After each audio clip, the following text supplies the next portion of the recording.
حضرات،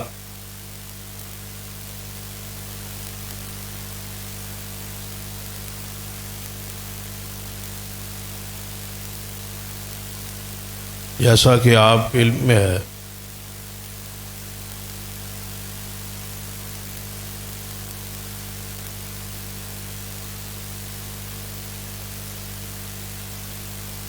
ملک بھر میں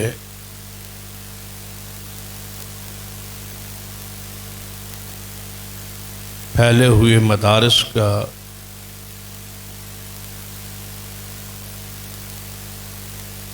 سال کے آخری ایام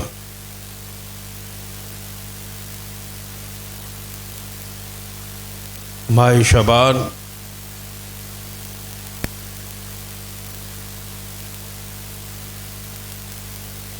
مدارس کا آخری مہینہ ہوتا ہے سال کے بعد۔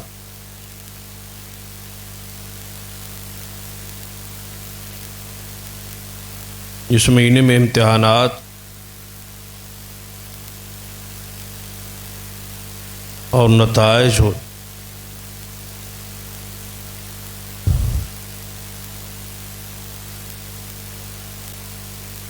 اور تمام مدارس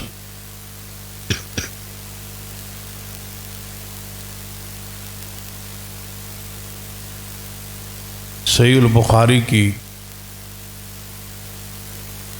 تکمیل ہوتی ہے، مکمل ہوتی ہے، اور مدارس سے ہزاروں طلباء ہر سال اپنی تعلیمی مراحل مکمل کر کے سند فراغت حاصل۔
اس پر پوری دنیا میں تقاریب ہوتی اور فخر ہوتا ہے۔ یہ منفرد اعزاز حاصل ہے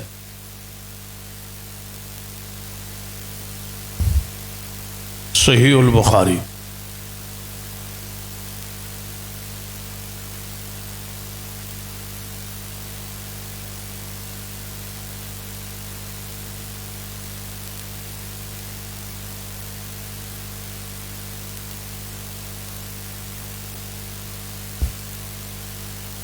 اس سے پہلے ہندوستان میں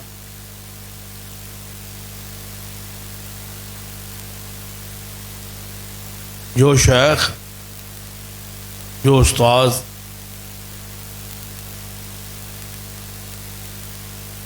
فقہ حنفی کی سب سے بڑی کتاب الہدایہ پڑھاتا تھا، اس کے مکان پر، اس کی رہائش گاہ پر جھنڈا لہراتا تھا۔ یہ اس استاذ کا گھر ہے جو فقہ کی سب سے بڑی کتاب الہدایہ پڑھاتا۔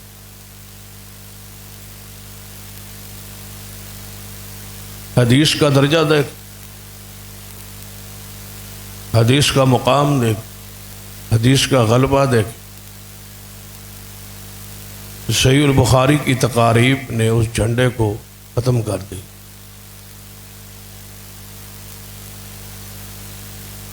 اب کسی بھی مدرسے کا بڑا شیخ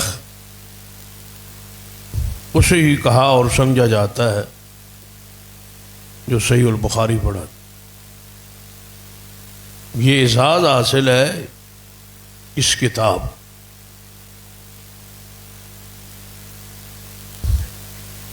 کسی بھی شخص کو عالم اسی وقت کہا اور معنی لکھا جاتا ہے جب وہ صحیح البخاری پڑھ کے فارغ ہوتا، یعنی اسے عالم یا اس کے علم کی تکمیل صحیح البخاری پہ آ گئی. اور کسی بھی جامعہ اور مدرسہ کی کامل اسے ہی کہا جاتا ہے، مانا جاتا ہے جس میں صحیح البخاری پڑھائی جاتی. اگر صحیح البخاری وہاں نہ پڑھائی جائے تو اس جامعہ کو، اس مدرسے کو کامل مدرسہ نہیں کہا جائے.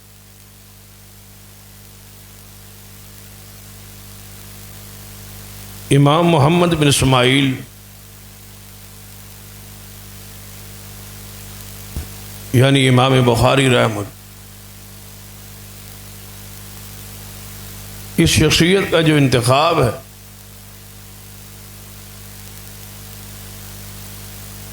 یہ نبی اکرم صلی اللہ علیہ وسلم کی لکھا ہے علماء نے کہ آپ کے معجزات میں سے ایک معجزہ ہے.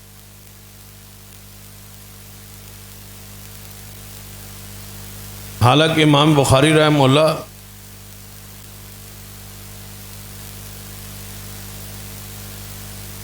چوتھی پشت پہ جائیں نا، یعنی آپ کے والد محترم کا نام اسماعیل ہے اور دادا کا نام ابراہیم ہے اور پردادا کا نام المغیرہ ہے،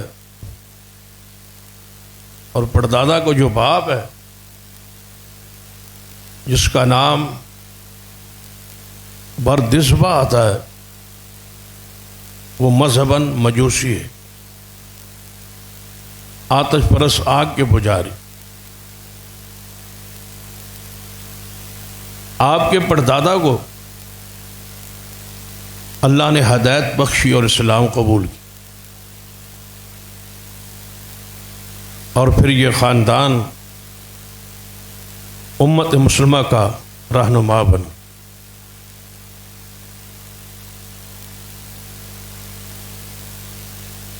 المغیرہ نے اسلام قبول کیا ہے، پھر ان کے پوتے اسماعیل جو امام محمد یعنی امام بخاری رحمہ اللہ کے والد محترم، وہ خود محدث ہے، امام. پھر جو رتبہ، جو شان، جو عزت، عظمت امام بخاری رحمہ اللہ کو حاصل ہوئی، حالانکہ آپ کے اساتذہ کرام کی تعداد جن سے آپ نے حدیث کو لیا ہے وہ خود بیان فرماتے ہیں کہ 1080 میرے اساتذہ جن کے نام بھی آپ جانتے ہیں، جن کی حالات بھی آپ جانتے ہیں، جن سے آپ نے احادیث کو لیا ہے. آج 10 15 20 اساتذہ ہوتے ہیں جنہیں یاد رکھنا ہمارے لیے مشکل ہو.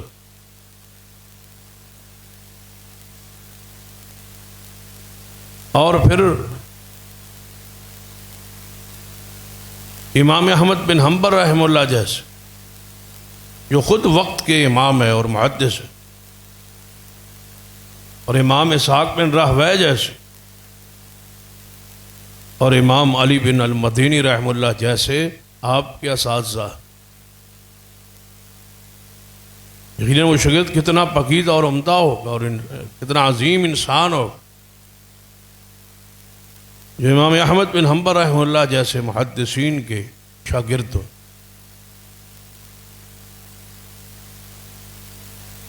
اور امام بخاری رحمہ اللہ سے اگر آپ نے 1080 محدثین سے، علماء سے احادیث کو لیا ہے جو آپ کے اساتذہ ہے، تو پھر 90,000 شاگردوں نے آپ سے صحیح البخاری کو سنا اور پڑھا۔ 90,000 اس دور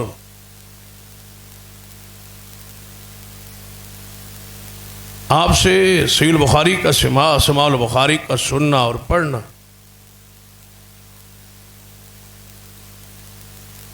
اور پھر آپ کی شاگردوں میں اگر اساتذہ میں امام احمد بن حنبل ہیں تو شاگردوں میں امام مسلم ہے رحمہ اللہ،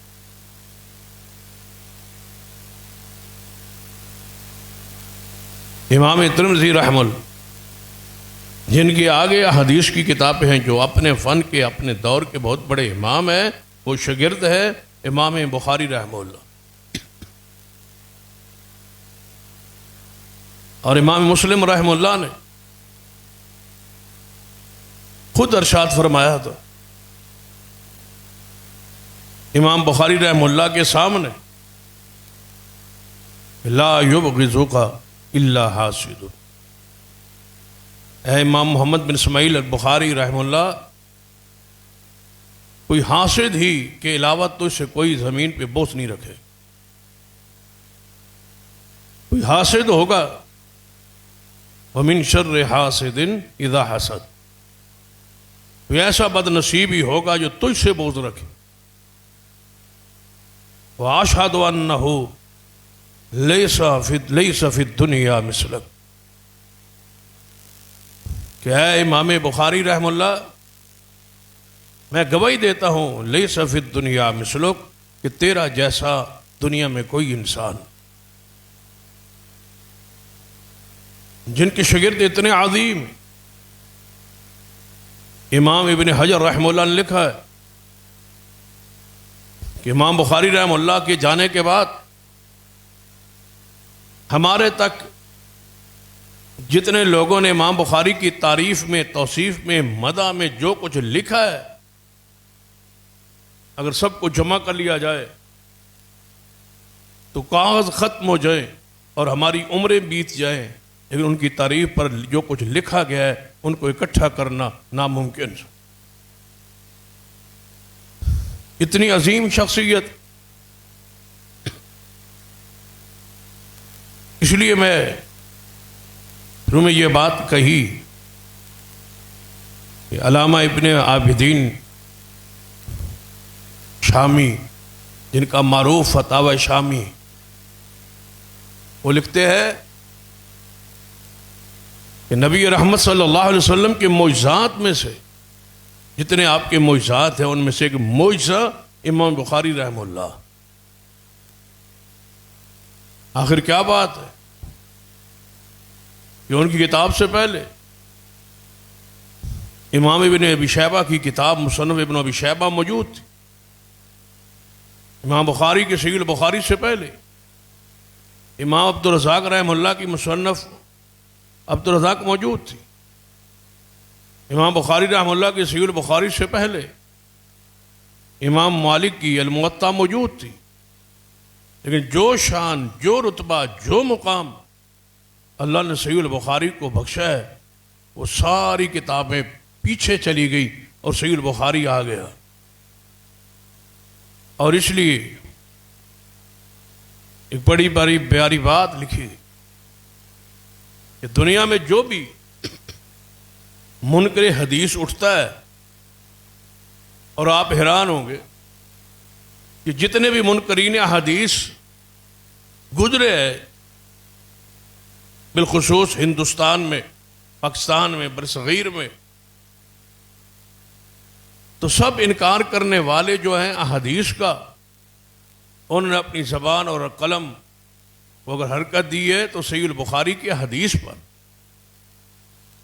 حالانکہ وہی حدیث ابن ابی شیبہ میں ہوتی ہے، امام بخاری سے وہ پہلے ہے، وہی حدیث مصنف عبدالرزاق میں ہوتی ہے، لیکن عجیب بات ہے کہ وہ رد کرتے ہوئے صحیح البخاری کا حوالہ دے، ان کتابوں کو چھوڑ دے۔ کیوں؟ اس لیے کہ پوری دنیا یہ جان چکی ہے کہ احادیث اس وقت تک چمکتی اور دمکتی رہیں گی جب تک صحیح البخاری موجود. صحیح البخاری کو داغدار کرے، صحیح البخاری کو مجروح کرے، صحیح البخاری کے حدیث کا استہزاء کرے، مذاق اڑائے، صحیح البخاری کے حدیث پر ہر قسم کا اعتراض کرے، تاکہ یہ کتاب، اس کی جو مقبولیت ہے، اس کی جو شان ہے، اس کی جو عظمت ہے، وہ لوگوں کے دلوں سے اتر جائے. لیکن کمال ہے اہل علم پر کہ انہوں نے صحیح البخاری کی عزت اور عظمت آج تک قائم رکھا ہو. اور امام بخاری رحمہ اللہ معجزات رسول میں سے ایک معجزہ، اللہ کی نشانیوں میں سے ایک نشانی، حجت الاسلام ہے، شیخ الاسلام ہے، اپنے دور کے مجدد محدث ہے. اور کیوں نہ ایسی عظیم شخصیت ہو. امام احمد بن حفص رحمہ اللہ فرماتے ہیں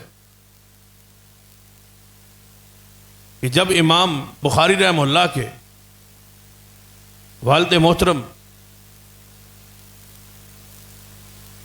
اسماعیل رحمہ اللہ فوت ہونے لگے،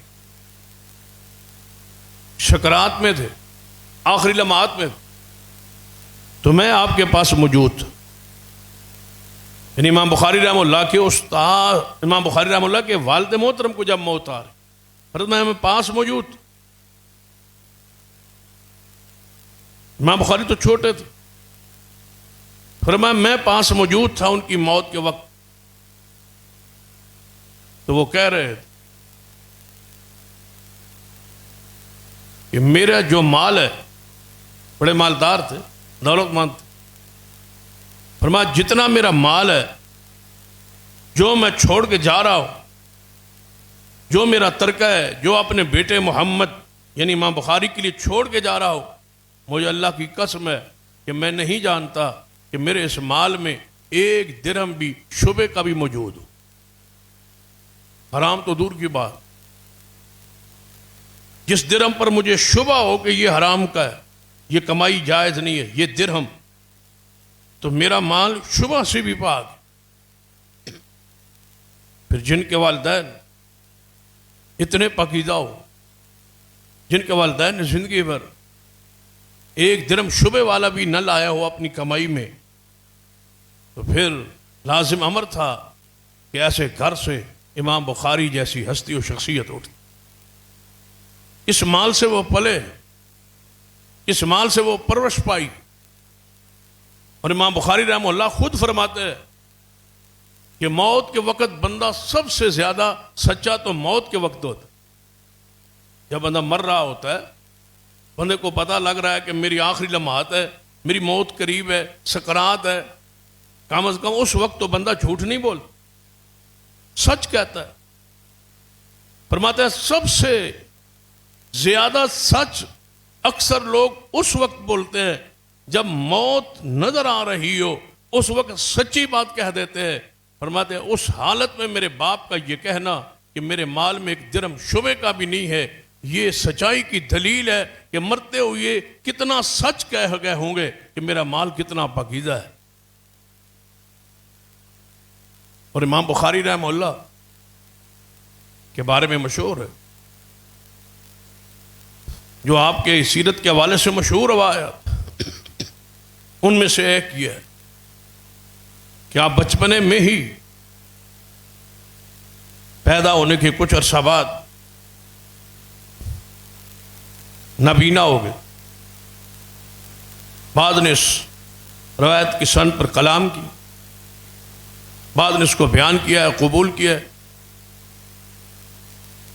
سیر اعلام نبلاء میں اس کا تذکرہ حوالہ موجود ہے کہ امام بخاری رحمہ اللہ بچپن میں آنکھوں سے محروم ہو، بصارت دیکھنا ختم ہو گئی، نظر ختم ہو گئی، نظر چھین لی. تو آپ کی والدہ محترمہ بارہا مرتبہ اللہ سے دعا کی، اور حدیث بھی ہے کہ 3 بندے ایسے ہیں جن کی دعا اللہ رد نہیں۔ ایک والدین جو اپنی اولاد کے حق میں دعا کی، اس لیے حدیث میں آتا ہے کہ اپنی اولاد کے بارے میں بد دعا نہ کرو۔ غصے میں بھی آگے نا وہ اولاد کو بد دعا نہ دو، کیونکہ والدین کی بد دعا ہو یا دعا ہو وہ اولاد کے حق میں قبول ہوتی۔ جب بھی کہو اولاد کے لیے کلمہ خیر کہو، اچھی کہو، دعا کرو، خیر کی، برکت کی، نیکی کی، تقوی، پرہیزگاری کی۔ اور دوسرا وہ شخص جو مظلوم، جس پر ظلم کیا گیا، وہ دعا کرے، وہ بد دعا کرے، اللہ اس کی دعا کو قبول کر۔ اور مسافر جب سفر میں ہو، جو دعا مانگتا ہے اللہ اس کی قبول کر۔ تو یہ والدہ کی دعا ہے کہ اللہ اس میرے بیٹے یعنی بخاری کو یا اللہ آنکھوں کی بینائی عطا کر دے، واپس کر دے۔ بینا پیدا ہوئے تھے اور نہ بینا ہو گئے، تو آپ دعا کر کے سو گئی۔ تو حالت خواب میں سیدنا ابراہیم علیہ السلام سے ملاقات، انہوں نے کہا اے امام بخاری کی ماں، تیری دعا اللہ نے قبول فرما لی، تیرے بیٹے کی آنکھوں کی بینائی واپس کر دی۔ پھر آنکھوں کی بینائی، صبح اٹھے تو آنکھوں کی بینائی ٹھیک۔ جو لینے پر قادر ہے وہ دینے پر بھی قادر، اس کے لیے تو کوئی مشکل نہیں۔ پھر آنکھوں کی بینائی تھی، آنکھوں کا دیکھنا تھا، نظر کی کمال تھا۔ فرماتے ہیں میں نے مسجد نبوی میں بیٹھ کے چاند کی چاندنی میں التاریخ الکبیر لکھی۔ فرمایا چاند کی روشنی میں نظر تھی اور کمال تھی، ماں کی دعا تھی۔ فرمایا چاند کی روشنی میں میں کتاب لکھتا تھا۔ یہ امام بخاری رحمہ اللہ، اور خاص کر طلباء کرام اس روایت پہ ذرا غور فرمائیں، کیونکہ طلباء زیادہ تر مسجد میں بیٹھتے ہیں، مسجد میں پڑھتے ہیں، مسجد میں رہتے ہیں، مسجد میں کلاس ہوتی، مسجد ہی ان کا مدرسہ ہوتا۔ امام بخاری رحمہ اللہ نے دیکھا کہ ایک شخص امام بخاری رحمہ اللہ کی داڑھی مبارک میں چھوٹا سا تنکا موجود ہے، چیونٹی کے برابر تنکا امام بخاری رحمہ اللہ کی داڑھی میں کہیں اٹکا ہو۔ شاگرد نے دیکھ لیا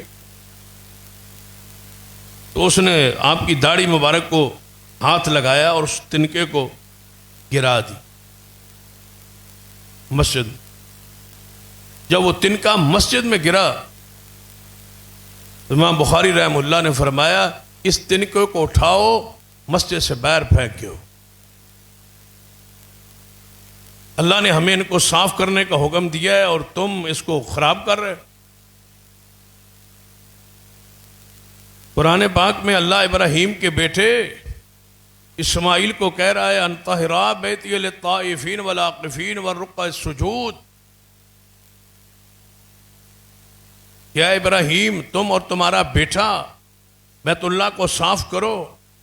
اللہ ابراہیم اسماعیل کو حکم دے رہا ہے کہ بیت اللہ کو صاف کرو، اللہ کے گھر کو صاف کرو، مسجدوں کو صاف کرو۔ اور اسماعیل اور ابراہیم کا پوتا اور اسماعیل یعنی امام بخاری ان کا بیٹا مسجد میں تنکا ڈال۔ طلباء غور کرے اس روایت، جن کو پڑھتے ہو ان کے کردار کو اپنایا بھی کرو، مسجد میں رہ کر مسجد کے حقوق کو ادا کرے۔ مسجد میں رہ کر تم پہ سب سے زیادہ ضروری ہے کہ تم مساجد کے مقیم ہو، مسجدوں میں رہتے ہو۔ داڑھی کا ایک تنکا جو ہے اس کو نہیں گرانا پسند کیا، اس کو نہیں مسجد میں رہنے پسند کیا۔ یہاں تو ناک صاف ہوتا ہے اور مسجد ہر بندے کی کوشش ہوتی ہے کوئی نہ کوئی گند وہ جاتے آتے پھینک ہی جاتے. دوسری روایت میں آتا ہے امام بخاری رحمہ اللہ نے کسی کو دیکھا داڑھی کے اندر وہ تنکا اس پر گرا ہے, اس نے گرایا ہے مسجد میں, تو آپ دیکھتے رہے جہاں وہ گرا اس کو خود اٹھایا, حالانکہ وہ تنکا جو داڑھی میں ہو, وہ تنکا جو چیونٹی کے برابر ہو, اس کی کیا حیثیت ہے؟ مسجد میں کون سا گند وہ اس سے پھیل رہا ہے. لیکن امام بخاری رحمہ اللہ کی یہ فقاہت ہے, یہ تقوی ہے, یہ زہد ہے, یہ للہیت ہے, یہ درس ہے. ایسے نہیں کہ زمانہ گزر گیا امام بخاری کے تذکرے جاری ہیں اور یہ سلسلہ قیامت تک جاری رہنا. یہی کیونکہ یہاں پر نبوت تو ختم ہے, یہی کتاب ہمارے پاس ہے اور یہی رہے گی. قیامت اسی پر قائم ہونی ہے نا. کہ سب سے بڑی کتاب کون سی رہے گی؟ صحیح بخاری رہے گی. جب قیامت اس پر قائم ہونی ہے, یہی وہ کتاب ہے, یہی وہ دین ہے, یہی وہ شریعت ہے. امام بخاری رحمہ اللہ اگر ان کے کردار کو, سیرت کو دیکھنا ہے تو پھر ایک اور انداز سے ان کی سیرت اور کردار کو پڑھ لیجیے. آپ کے پاس سامان تجارت موجود, کہا گئے, یعنی ان کی سیرت کو ساتھ ساتھ اپنے وجود پہ لانے کی کوشش کر, اپنے عمل میں, اپنے کردار میں. تاجر لوگ آ گئے, انہوں نے دیکھا مال پسند کیا, سودا طے ہونے لگا. انہوں نے پوچھا بھائی جتنے کا آپ نے یہ مال لیا ہے اس سے 5,000 درہم ہم آپ کو منافع دیں. آپ نے فرمایا کہ آپ کی آفر بڑی ہے, ٹھیک ہے, مناسب ہے, لیکن میں اس پر آپ کو سودا نہیں دینا چاہتا, اس آفر پر. یہ مالک کی حیثیت سے اختیار ہے. کل تک میں انتظار کروں, کل فیصلہ کریں گے کہ اس منافع پر میں آپ کو یہ دینا چاہتا ہوں یا نہیں دینا چاہتا, یہ فیصلہ کل ہو. آج یہ سودا نہیں بیچتے, کل فیصلہ کر. رات ہو گئی, منڈی کلوز ہو گئی. امام بخاری فرماتے ہیں جب میں گھر آیا تو میں نے نیت ارادہ میں یہ بات طے کر لی کہ صبح اسی ریٹ پر 5,000 درہم کے منافع جو انہوں نے آفر کی ہے اسی پر میں سودا بیچ دوں اور انہی کو دے دوں. یہ میں نے نیت کر. نیت کے بعد سویر ہو گئی.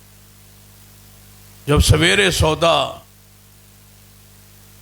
ہم نے طے کی دینے کے لیے, ہم نے منڈی دکان کو کھولا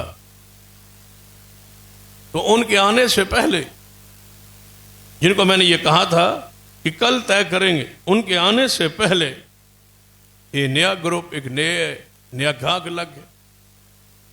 اس نے مال دیکھا, پسند آیا, انہوں نے 10,000 درہم منافع کا کہہ دیا. جب 10,000 منافع مجھے کہا گئے, اب سوچے آپ کو اپنا اس جگہ پر اپنے آپ کو ذرا بٹھائیں, ہم ہوتے تو حالت کیا ہو. شریعت میں کوئی مسئلہ بھی نہیں تھا, سودا طے نہیں ہوا, کل دینے نہ دینے کا فیصلہ ہوا, منافع اس سے دگنا ہے. لیکن امام بخاری رحمہ اللہ فرماتے ہیں کہ نہیں, یہ سودا میرا ہو چکا ہے, 5,000 منافع پر یہ سودا میرا ہو چکا. وہ بعد میں دوسری پارٹی جنہوں نے 5,000 کا کہا تھا, آپ نے ان کے حوالے پوچھا گیا امام بخاری رحمہ اللہ سے کہ سودا تو طے نہیں ہوا تھا, لیکن آپ نے 5,000 منافع چھوڑ کے اور کم منافع پہ چیز کو بیچ دیا. فرمایا میں نیت رات کو کر چکا تھا, میں اپنی نیت کی مخالفت نہیں کرنا چاہتا, میں ارادہ کر چکا. یہ وہ ان کا تقوی ہے جس بنیاد پر, یہ وہ ان کی نیت کا اخلاص ہے جس بنیاد پر امام بخاری رحمہ اللہ نے یہ درجہ اور یہ شان اور یہ عزت آپ کو بخشی. یہ ہے الجامع الصحیح المسند المختصر من حدیث رسول اللہ صلی اللہ علیہ وسلم سننہ و ایامہ. یہ آپ کی وہ صحیح البخاری, یہ وہ کتاب ہے امام بخاری اس شخصیت کی جنہوں نے یہ کتاب لکھی ہے جس میں نبی علیہ الصلوۃ والسلام کی سیرت اور قرآن پاک کی تفسیر, آپ کی سیرت, تاریخ, فضائل صحابہ, کوئی موضوع کھول لیں. بلکہ محدث نے لکھا ہے امام بخاری کے دور سے پہلے جتنے, حضور کے بعد اور امام بخاری سے پہلے جتنے فتنے پیدا ہوئے, جتنے گمراہ فرقے پیدا ہوئے اور جتنے قیامت تک پیدا ہوں گے, سب کا حل امام بخاری نے اپنی کتاب میں کر دیا ہے, سب کا رد لکھ دی. ایسے کمال کی کتاب ہے امام بخاری رحمہ اللہ. اور غیرت دیکھی, توحید کی, عقیدے کی, ایمان کی غیرت دیکھی. آپ فرماتے ہیں ایک مارکۃ الآراء عقیدے کا مسئلہ تھا. ہم کیا کہتے ہیں کہ ایمان 3 چیزوں کا نام ہے. کتنی چیزوں کا؟ 3 چیزوں کا نام ایمان. تصدیق یعنی دل سے تصدیق, زبان سے اقرار, اور ساتھ ساتھ والعمل بالجوارح, ان اعضاء کے ساتھ عمل. یہ ایک مشہور زمانہ عقیدہ ہے. اس کے مقابلے میں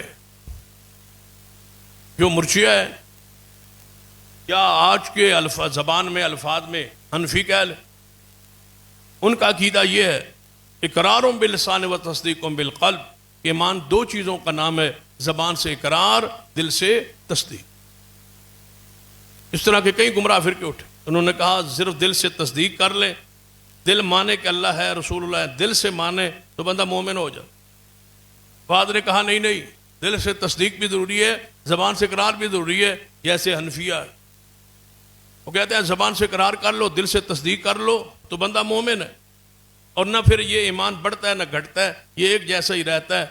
وہ انبیاء کا ہو, وہ امتیوں کا ہو, سب کا ایمان ایک جیسا برابر ہوتا ہے. جیسے وہ مانتے ہیں ویسے ہم مانتے. اہل سنت کا, اہل الحدیث کا موقف یہ ہے کہ ایمان 3 چیزوں کا نام ہے, اقرار باللسان و تصدیق بالقلب والعمل بالجوارح. زبان سے اقرار, دل سے تصدیق, اور ان اعضاء سے عمل. یہ 3 چیزیں ملے تو ایمان ہو. صرف زبان سے نہیں, صرف دل سے تصدیق کے ساتھ نہیں, عمل ضروری. عمل سے زندگی بن, عمل ضروری ہے. عمل ایمان کا حصہ ہے. امام بخاری رحمہ اللہ فرماتے ہیں کہ میرے جتنے بھی اساتذہ ہیں, جن کی تعداد میں نے بیان کی ہے, کتنی تھی؟ 1080. فرماتے ہیں میرے جتنے اساتذہ ہیں, ان اساتذہ میں سے ایک بھی ایسا نہیں جو ایمان کی یہ تعریف نہ مانتا ہو جو اہل و سنت کا موقف ہے. میں دوسروں سے روایت ہی نہیں لیتا, میں دوسروں کی بات کو قبول ہی نہیں کرتا. امام بخاری لیتے نہیں, اور ہمارے عادی لوگ ایسے ہوتے ہیں جو جمعہ ہی جا کے پڑھتے ہیں. ان لوگوں کی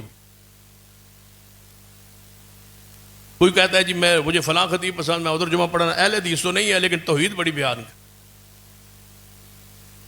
اس کے نزدیک تو ایمان 2 چیزوں کا نام ہے. جہاں تو جمعہ پڑھا ہے اس سے دین لیتے ہو جس سے امام بخاری لے ہی نہیں رہے. تم کون سے محدثین کے مذہب پر ہو؟ کون سے تم اہل الحدیث ہو؟ تمہارا کس مسلک اہل حدیث سے تعلق ہے کہ تم سب کے پیچھے پڑھاتے ہو اور ہو آتے ہو اور کہتے ہو بالکل وہ بھی توحید ہی بیان کرتے ہیں؟ کون سی توحید؟ امام بخاری رحمہ اللہ نے صحیح البخاری کا اختتام کتاب التوحید پر کیا ہے نا، کیا یہی توحید وہاں بیان ہوتی؟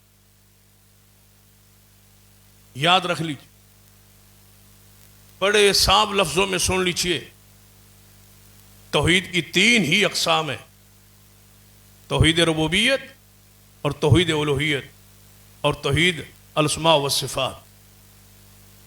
پہلی جو دو قسمیں، جو پہلی قسم ہے توحید ربوبیت،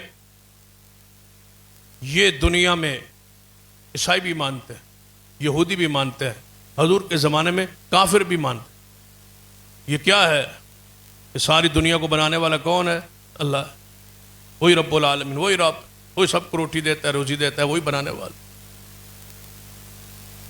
پوچھئے قرآن پاک، ابو جہل سے قرآن نے کہا محبوب سوال کیجئے کفار سے، زمین اسمان کون بناتا ہے؟ وہ کہیں گے اللہ بنائے گا۔ بارش کون دیتا ہے؟ وہ کہیں گے اللہ دیتا ہے۔ تدبیریں کون کرتا ہے؟ وہ کہیں گے اللہ کرتا۔ توحید ربوبیت مشرکین مکہ مانتے تھے، لیکن توحید الوہیت میں شرک کرتے تھے، عبادت میں، شور و پکار میں، وہ وسیلے اور ذریعے، غیر اللہ کی نظر و نیازیں، چڑھاوے، قبر کی پوجا، درختوں کی پوجا، بتوں کی پوجا، ان کے ذریعے اللہ سے لینے اور ان سے کہنا کہ یہ لے کے دیتے، یہ شرک تھا مشرکین مکہ میں، الوہیت۔ اور دوسرا شرک تھا توحید الاسماء و صفات، اللہ کی صفات کی وہ تعویل کرتے تھے۔ اب جو توحید الوہیت ہے اس کو بھی مانا جاتا ہے، جن کو آپ کہتے ہیں نا یہ مواعد ہے، توحید پرست ہیں، جی بالکل جائیں تو توحید بیان کر رہے ہوتے ہیں، یہ توحید الوہیت ہے۔ ربوبیت بھی مانتے ہیں، الوہیت بھی مانتے ہیں۔ یہ کہتے ہیں کہ قبر والے نہیں سنتے اور نہیں حاجت روا، نہیں مشکل کشا، اللہ ہی داتا ہے، اللہ ہی حاجت روا، اللہ ہی مشکل کشا ہے، یہ توحید الوہیت ہے۔ توحید الاسماء و صفات، جس طرح مشرکین مکہ توحید الوہیت کے انکاری تھے، یہ سارے فرقے توحید الاسماء و صفات کے انکاری، یہ تعویلیں کرتے ہیں اللہ کی صفات، اللہ کے ناموں کی۔ یہ کیا کہتے ہیں؟ اللہ تبارک و تعالیٰ کے بارے میں چند صفات ہیں جن کو مان، یہ اللہ کو پہلے بات تو ہے، یہ اللہ کو عرش پر ہی نہیں مان۔ کہتے ہیں اللہ کو عرش پر مانے تو جیت ہو جائے گی کہ اللہ اوپر ہے، ایک جیت کا تعین ہو جائے گا، لہذا ہم اس طرح نہیں مانتے، ہم اللہ کو ہر شے کے اندر، ہر جگہ کے اندر مانتے۔ یہ ساروں سے مراد جتنے بھی فرقے ہیں، حنفیوں کے جتنے فرقے ہیں، یہ سارے کے سارے، چاہے وہ حیاتی ہوں، مماتی ہوں، حنفی ہوں، دیوبندی ہوں، بریلوی ہوں، چشتی، سہروردی، اجمیری، سیفی، اتاری، الیاسی، جتنے بھی مختلف رنگ روپ ہیں، یہ سب کا ایک ہی عقیدہ، اللہ کی ذات ہر جگہ کے اندر موجود ہے، عرش پر نہیں مانتے وگرنہ جیت ہو۔ اس کی بھی اتنی تعویلیں کر، کہتے ہیں اللہ تعالیٰ ہے لیکن اس کی صفات جو ہیں ان کو نہیں مان۔ کہتے ہیں اللہ ہے، اس کی صفت کیا ہے؟ تو اس کے ہاتھ، صفت کیا ہے؟ وہ آنکھوں سے دیکھتا ہے، اس کی صفت کیا ہے؟ یہ اس کی صفات ہے، ہاتھ اس کی صفات ہے، دیکھنا اس کی صفت ہے، آنکھ اس کی صفت ہے۔ یہ کیا کہتے ہیں؟ اللہ ہے لیکن اس کی صفات نہیں ہے۔ اور ایک محدث نے بڑی پیاری بات کی، فرماتے ہیں یہ ایسے مانتے ہیں اللہ کو کہ ایک جگہ ہے، ایک گھر ہے، اس میں ایک کھجور کا درخت ہے، کھجور کا درخت ہے۔ ان سے پوچھا جائے بھائی اس گھر میں کھجور کا درخت ہے؟ وہ کہتے ہیں ہاں کھجور کا درخت۔ اس کا پھل کیسا ہے؟ کہتے ہیں پھل نہیں ہے اس کے۔ پتے ہیں اس کے؟ نہیں پتے نہیں ہے اس کے۔ جڑ ہے اس کی؟ نہیں جڑ نہیں ہے اس کی۔ شاخیں ہیں اس کی؟ شاخیں کوئی نہیں، شاخیں بھی کوئی نہیں، پتے بھی کوئی نہیں، جڑ بھی کوئی نہیں، لیکن درخت ہے۔ بتاؤ وہ درخت ہے؟ یہ مان رہا ہے درخت یا انکاری ہے؟ اللہ کی ذات کو مانتا ہے، صفات کو نہیں مان۔ اللہ ہے لیکن اس کے ہاتھ نہیں ہے، اللہ ہے لیکن اس کے وہ صفات، اس کا چہرہ نہیں ہے، اللہ ہے لیکن اس کی آنکھ نہیں ہے. ہم کہتے ہیں کہ اس کی ذات بھی حق ہے اور اس کی صفات بھی حق ہے. کما یلیق بشان و قدرت ہے، جیسے اس کی شان کے لائق. کیفیت نہیں ہم بیان کے، تشبیہ نہیں دیتے. ہاتھ ہیں کیسے ہیں؟ جیسے اس کی شان کے لائق. اس کے قدم ہیں کیسے ہیں؟ جیسے اس کی شان کے لائق ہے. وہ کلام کرتا ہے جیسے اس کی شان کے لائق ہے. توحید اور اسماء و صفات کو جو نہیں مانتا وہ مواحد کیسے ہوتا ہے؟ میں چاہتا ہوں تمہیں وہ غیرت، وہ حمیت پیدا ہو. جو تم مار کے آتے ہو نا، جی میں فلاں خطیب کے پیچھے جمعہ پڑھ آیا ہوں، میں اہل حدیثوں کے پیچھے نہیں پڑھتا، میں جو فلاں خطیب پسند میں وہاں پڑھا. جو وہاں پڑھاتے ہو مجھے بتاؤ کیا غیرت، کیا حمیت ہے؟ تم نے کس مسلک کو صرف یہ توحید سمجھتے ہو کہ قبروں پہ سجدہ نہیں کرنا یہ صرف توحید ہے؟ یہ توحید کا ایک حصہ ہے، یہ توحید کی ایک شاخ ہے، یہ توحید کے حوالے سے ایک عقیدہ ہے. ساری توحید یہ نہیں ہے. اس کی بنیاد پر کسی کو آپ موحد کہہ لیں. توحید ربوبیت کی بنیاد پر جس طرح مشرکین مکہ کو موحد نہیں کہا جا سکتا، اسی طرح توحید الوہیت صرف مان لینے سے موحد نہیں کہا جا سکتا جب تک سارے عقائد توحید درست نہ ہو. امام بخاری فرماتے ہیں میں نے روایت ہی نہیں لی ان سے، میں نے سنا ہی نہیں ان سے، میں نے ان کی بات کو قبول ہی نہیں کیا، میں ان کی محفل میں گیا ہی نہیں، میں وہاں بیٹھا ہی نہیں جس کے نزدیک یہ تعریف ایمان کی کہ اعمال ایمان کے اندر نہیں ہے، میں نے اس سے روایت ہی نہیں لی. یہ امام بخاری کی غیرت ہے، حمیت. آپ سارا دین ہی وہاں سے لے آتے. جس بندے کا ایمان ایمان کی تعریف ہی درست نہیں. کیا یہ آج تک ہم جب چھوٹے ہوتے تھے تو یہ پکی روٹی نہیں پڑھاتے تھے؟ یہ ایمان مجمل اور ایمان مفصل نہیں ہمیں پڑھاتے تھے؟ جب آپ سکولوں میں پڑھتے تھے پرائمری میں تو ایمان مجمل ایمان مفصل وہاں سکولوں میں نہیں پڑھایا جاتا تھا. کیا تھا؟ اقرار باللسان و تصدیق بالقلب. ایمان دو چیزوں کا نام ہے، اقرار باللسان، تصدیق بالقلب. یہی تعریف تھی ایمان کی جس سے امام بخاری فرماتے ہیں میں روایت ہی نہیں لیتا ایسے بدبخت سے جس کا یہ عقیدہ ہو. میں روایت اس سے لیتا ہوں جس کا ایمان کیا اس کے ہاں ایمان کی تعریف یہ ہو کہ اقرار باللسان و تصدیق بالقلب والعمل بالجوارح. یہ ہے امام بخاری رحمت اللہ علیہ کی غیرت اور حمیت. امام بخاری رحمت اللہ علیہ سے پوچھا گیا کہ کوئی ایسی نیکی ہے جو قیامت میں اللہ کے سامنے پیش کرو گے جس کی وجہ سے تمہارا یہ خیال ہو، یہ گمان ہو، یہ امید ہو کہ اللہ مجھے بخش دے گا؟ فرمایا میں صحیح البخاری کو پیش کر دوں. اللہ کے سامنے صحیح البخاری کو پیش کروں گا، سینے پہ رکھ کے یہ بخاری اللہ کے سامنے لے جاؤں گا کہ یا اللہ یہ میں نے کتاب لکھی تھی. تو یقین جانیے اللہ کے پھر ترازو میں وہ کتنی بھاری ہو، وہ کتنی وزنی ہو. زمانہ بیت گیا اور زمانے بیت جائیں گے، اس بخاری پر عمل جاری ہے. بتاؤ امام بخاری سے کے لیے اس سے بڑا صدقہ جاری اور کیا ہو سکتا؟ امام ذہبی رحمہ اللہ نے لکھا ہے اگر 1000 فرسخ 1000 فرسخ 1 فرسخ 3 میلوں کا ہو تو یہ 3000 میل بنتے.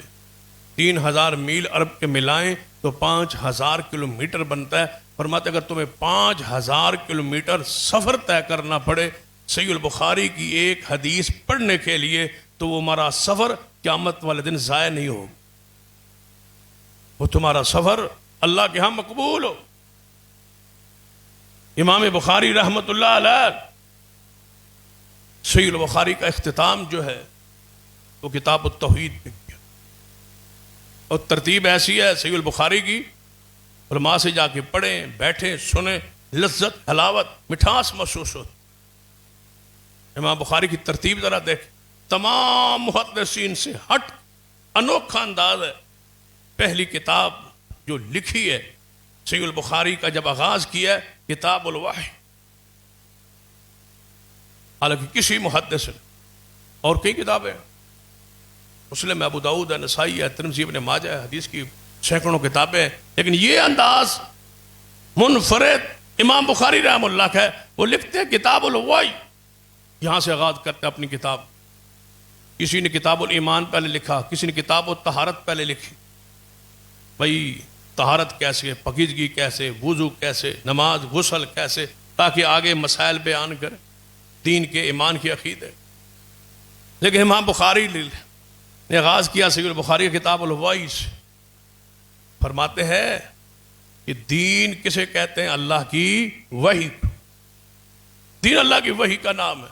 وحی نہیں ہے تو دین نہیں ہے.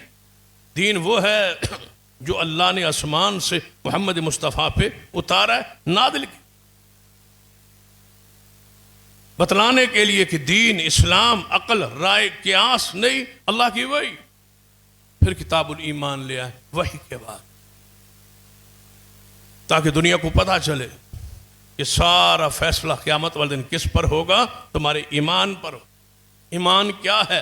پھر امام بخاری کتاب الایمان میں ساری بات یہی کرتے ہیں کہ ایمان کہتے کیسے؟ سارے باطل فرقوں کا توڑ اور رد کر کے رکھ دیا ہے کہ جو کہتا ہے ایمان صرف زبان کے اقرار اور دل کی تصدیق کا نام ہے، یہ ایمان نہیں ہے.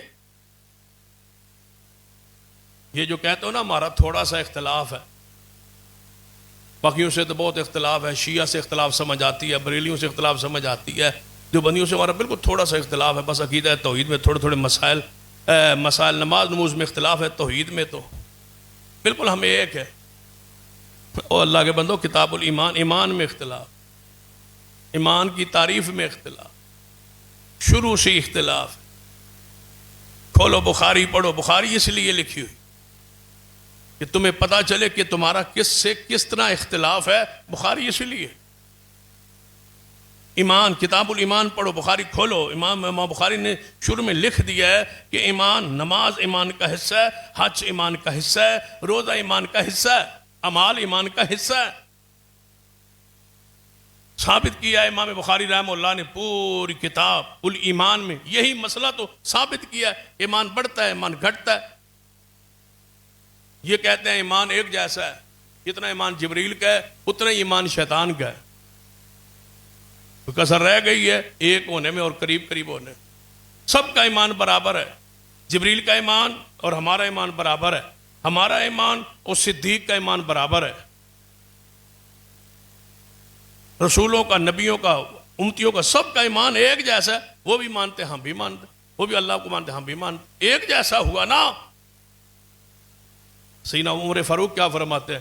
اگر ساری دنیا کا ایمان ایک پلڑے میں رکھ دیا جائے اور دوسرے پلڑے میں نبیوں کے بعد صرف صدیق کا ایمان رکھا جائے تو ساری دنیا سے صدیق کا ایمان زیادہ ہے. یہ ایمان ہے، یہ اسلام ہے، یہ مسلک ہے، یہ منہج ہے، یہ دعوت اہل حدیث ہے. اسے مسلک کہا جائے. امام بخاری رحمہ اللہ پھر کتاب العلم لے آئے کہ علم کے بغیر کس پر عمل کرو؟ پہلے ایمان، پھر علم. ایمان لاؤ، پھر علم حاصل کرو. علم کے ساتھ کس کے بارے؟ اللہ کے بارے میں، رسول اللہ کے بارے میں، اللہ کی ذات کے بارے میں، صفات کے بارے میں. فَعْلَمْ أَنَّهُ لَا إِلَهَ إِلَّا اللَّهُ، اللہ کے بارے میں، اللہ کے بارے میں علم. یہ ہے ہمارے مدارس کا معلوم. ہر علم کا معلوم ہوتا ہے. میڈیکل کالج میں چلے جائیں، اس علم کا ایک معلوم ہے. جو پڑھو گے وہ اس کا معلوم ہوگا. جو مدارس میں آؤ گے اس علم کا معلوم کیا ہے؟ ایک حدیث جو صحیح البخاری میں سرور کائنات محمد رسول اللہ صلی اللہ علیہ وسلم فرمایا قیامت کا دن ہوگا، ایک شخص کے اعمال کو تولا جائے، اس کے 99 دفتر گناہوں کے بڑے بڑے رجسٹر اس کے گناہوں کے آ جائیں. جب وہ دیکھے گا نا تو بندہ کانپ رہا ہوگا، میرے صرف گناہ ہی ہے اور اتنے ہیں، اور 99 دفتر گناہوں کے ہیں. جب اس کے ترازو میں رکھا جائے، امام بخاری رحمہ اللہ نے آخری حدیث میں یہی بات تو ثابت کہ قرآن میں جس طرح میزان کا بیان کرنا حق ہے، اس طرح حدیث میں بھی وزن، اعمال تولے جائیں گے، وہ حق. امام بخاری فرماتے ہیں قرآن سے بھی یہ تو ثابت ہے، حدیث سے بھی یہ ثابت ہے کہ اعمال کو تولا جائے گا، بندوں کو تولا جائے گا، اعمال کو تولا جائے گا، اقوال کو تولا جائے گا. افعال کو تولا جائے گا، ایک ایک چیز کو قیامت والے دن تولا جائے. فرمایا تو ایک ترازو جس کا ایک پلڑا زمین و آسمان سے زیادہ ہو، اس اعمال کو اس میں تولا جائے. وہ 99 دفتر گناہوں گے، جب 99 دفتر گناہوں کے رکھے جائیں گے تو وہ بندہ بیچارہ جہنم کی طرف چل پڑے گا کہ میری یہاں کیا گنجائش ہے، 99 دفتر گناہوں کے ہیں اور بھرے ہوئے ہیں، میرے پاس تو کچھ بھی نہیں. وہ جہنم کی طرف چل پڑے گا. اللہ کی طرف سے آواز آئے گی میرے بندے کدھر جا رہے ہو؟ یا اللہ میں نے اپنی حالت کیفیت گناہوں کی اور اعمال کی دیکھ لی ہے، رجسٹر 99 دفتر گناہوں کے آ گئے، ترازو لگا ہوا ہے، میں انتظار تو تب کروں جب کچھ نیکیاں بھی ہوں، میرے پاس تو کچھ ہے ہی نہیں، میں جا رہا ہوں. اللہ فرمائے گا واپس آ جا، تیری نیکی ایک میرے پاس محفوظ ہے جو فرشتوں کے بھی علم میں نہیں، تیری ایک نیکی ہے میرے پاس، تو واپس آ جا. بندہ جب واپس آئے گا تو اللہ تعالیٰ ایک پرچی، ایک بطاقہ، ایک کاغذ کا چھوٹا سا ٹکڑا نکالے گا اور دوسرے ترازو کے دوسرے پلڑے میں اس کو رکھوا دے. حدیث میں آتا ہے وہ بندہ کہے گا یہ کاغذ کا ٹکڑا جو دوسری طرف رکھوایا گیا ہے اس کی کیا حیثیت ہے 99 دفتروں کے مقابلے میں، لیکن جو ہی ترازو اٹھے گا تو گناہوں والا پلڑا اتنا ہلکا کہ قریب ہے کہ وہ رجسٹر اوپر سے گر پڑے، وہ نیکیوں والا پلڑا بھاری. یہ آگے ہو کے خوش ہو کے دیکھے گا اس پرچی کو اٹھاؤ، لکھا کیا ہے؟ ایک جملہ لکھا ہے اشہد اللہ الہ الا اللہ و اشہد ان محمدن عبدہ و رسولہ. میں گواہی دیتا ہوں، یہاں رک کے غور کیجیے. اشہد اللہ الہ الا اللہ، یہ نہیں لکھا ہوا لا الہ الا اللہ محمد رسول اللہ، صرف یہ نہیں لکھا ہوا. پہلے جملہ کیا ہے؟ اشہد، میں گواہی دیتا ہوں. ایک قول ہوتا ہے، گواہی ہوتا. قول تو یہ ہے پڑھ دیا لا الہ الا اللہ، لیکن شہادت کا تقاضا یہ ہے، اشہد لفظ کا تقاضا یہ ہے کہ گواہی کے بارے میں پوری معرفت ہو، پہچان ہو. وگرنہ وکیل جرا کرتے ہیں، صرف قول ہو تو وہ جرا کرتے ہیں، ہاں تو نے کیسے دیکھا کیسے ہوا، تو گواہ پھنس جاتا ہے. جب تک پوری معرفت نہ ہو، پوری علم نہ ہو، شہادت نامکمل ہے. اشہد، پوری طرح میں گواہی دیتا ہوں کہ اللہ تیرا کوئی شریک. یہ شہادت علم پر ہے، جان کے پڑی. قیامت والے دن اعمال تولے جائے، ونضع الموازین القسط، اللہ تعالیٰ اعمالوں کو تولے، اعمال تولیں گے. اعمال کو جسم بنا کے تولے. اذا اراد شیئا ان یقول له کن فیکون، اس پر وہ قادر ہے. علماء امت نے لکھا ہے کہ اگر ہوا کو تولا جا سکتا ہے، ناپا جا سکتا ہے، پہلے دور میں مشکل تھا، اب تو ماننا آسان ہے. ہوا کو ناپا جا سکتا ہے، بخار کو ناپا جا سکتا ہے، رفتار کو ناپا جا سکتا ہے، تو پھر اللہ تعالیٰ کے لیے اعمال کو تولنا کوئی مشکل نہیں. وہ تولے. وہ کیسے تولے گا؟ کچھ لوگ تو ایسے ہیں نا جو بغیر حساب کے بغیر تولے جنت میں پہنچے، بغیر حساب. ایک گروہ ایسا ہوگا جو کافر ہے، کفر واضح ہے، بغیر حساب کے فلا نقیم لہم یوم القیامت وزنا، ہم ان کا وزن قائم ہی نہیں کریں گے، بغیر حساب کے جہنم میں پہنچ. اور دوسرے وہ لوگ جن کے اعمال نیکیاں بھی ہیں گناہ بھی ہیں، اللہ تعالیٰ اعمال کو تولے اس کی مرضی، افعال کو تولے اس کی مرضی. اگر ایسے سمجھ نہیں آئی تو دیکھو نا، ایک ہی چیز کو تول لیا جاتا. پھر دودھ کو آپ نے دیکھنا ہے، اس میں پانی کتنا ہے، اس میں دودھ کتنا ہے، اس میں مکھن کتنا ہے، گھی کتنا ہے، الگ الگ آلے اس میں رکھے تو ہر چیز کو وہ زہر کر دیتا ہے. تو جب آپ اللہ کے اعمال، اللہ تعالیٰ کے ترازو میں اعمال کو تولا جائے گا، وہ بتائے گا ترازو کیا، اس کی نیت میں عمل کرتے وقت کیا تھا. اللہ کے لیے کرتا رہا، بندوں کے لیے کرتا رہا، اس کی نیت میں کیا تھا، ترازو لکھے گا. اس کی نیت اللہ کے لیے نہیں. دوسری چیز ہے وہ کنڈا، وہ تول، وہ میزان واضح کرے گا کہ اس کا عمل محمد کی سنت کے مطابق ہے یا نہیں.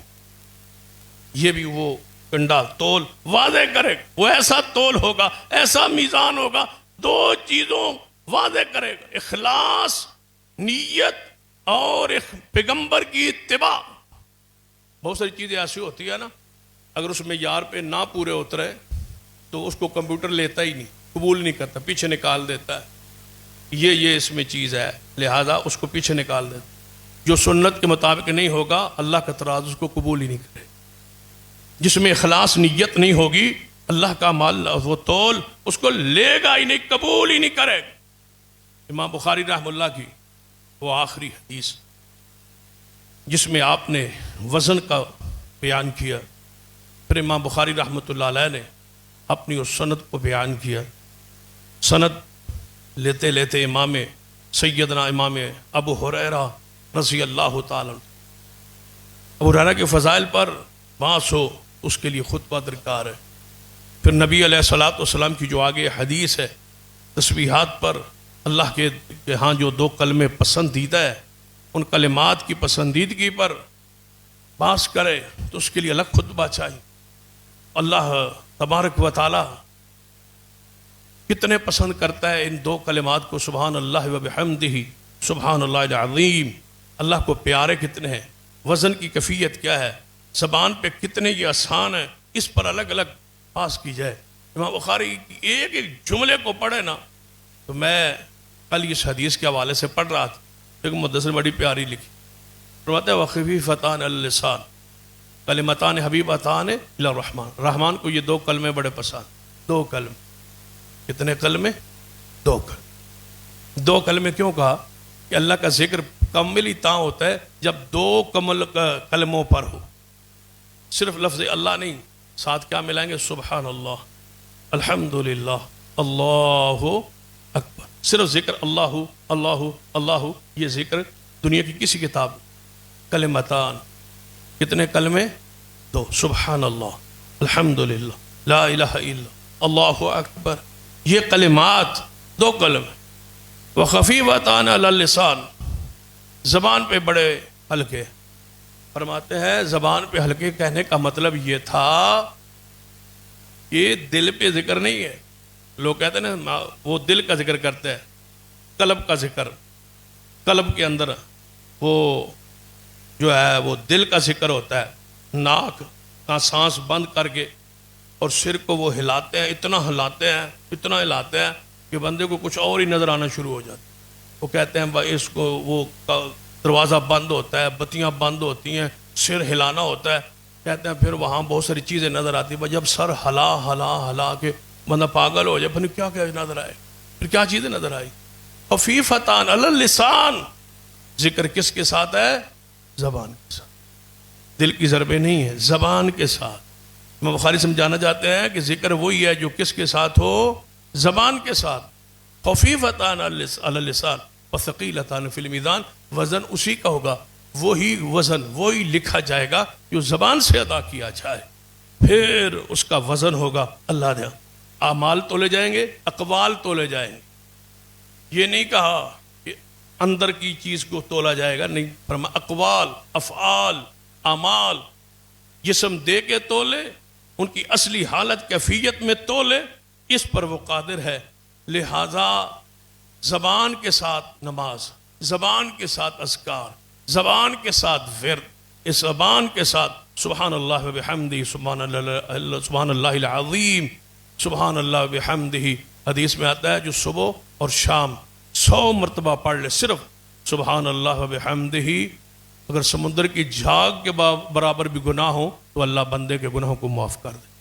اللہ مجھے اور آپ کو توفیق عطا فرمائے کہ ہم محدثین سے محبت کریں، صحابہ کرام سے، تابعین سے، تبع تابعین سے، محدثین سے محبت کریں۔ اقول قولی ھذا واستغفر اللہ لی ولکم ولسائر المسلمین وآخر دعوانا الحمد للہ۔